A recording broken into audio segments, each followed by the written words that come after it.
We're here at the City Y connection at the property. The liner was a success into the City Y. As you can see right there, that's the bell.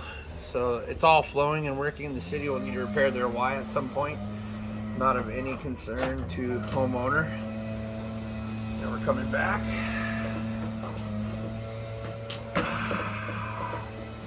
So this is the new liner.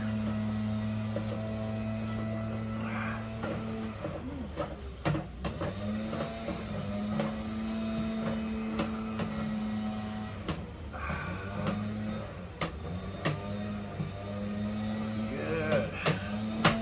It's a nice repair there that was installed. Good looking 6-inch line here with no problems. Combined line to the neighbor. All things that were of concern have been repaired.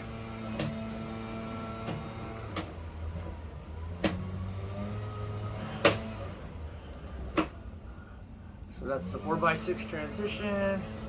Pipe looks good too. Coming and do the other repair performed. Right here we're in the new repair with the clean out access in the yard of the property. Everything new, everything looking good, everything's flowing. Alright, that's the end of the video.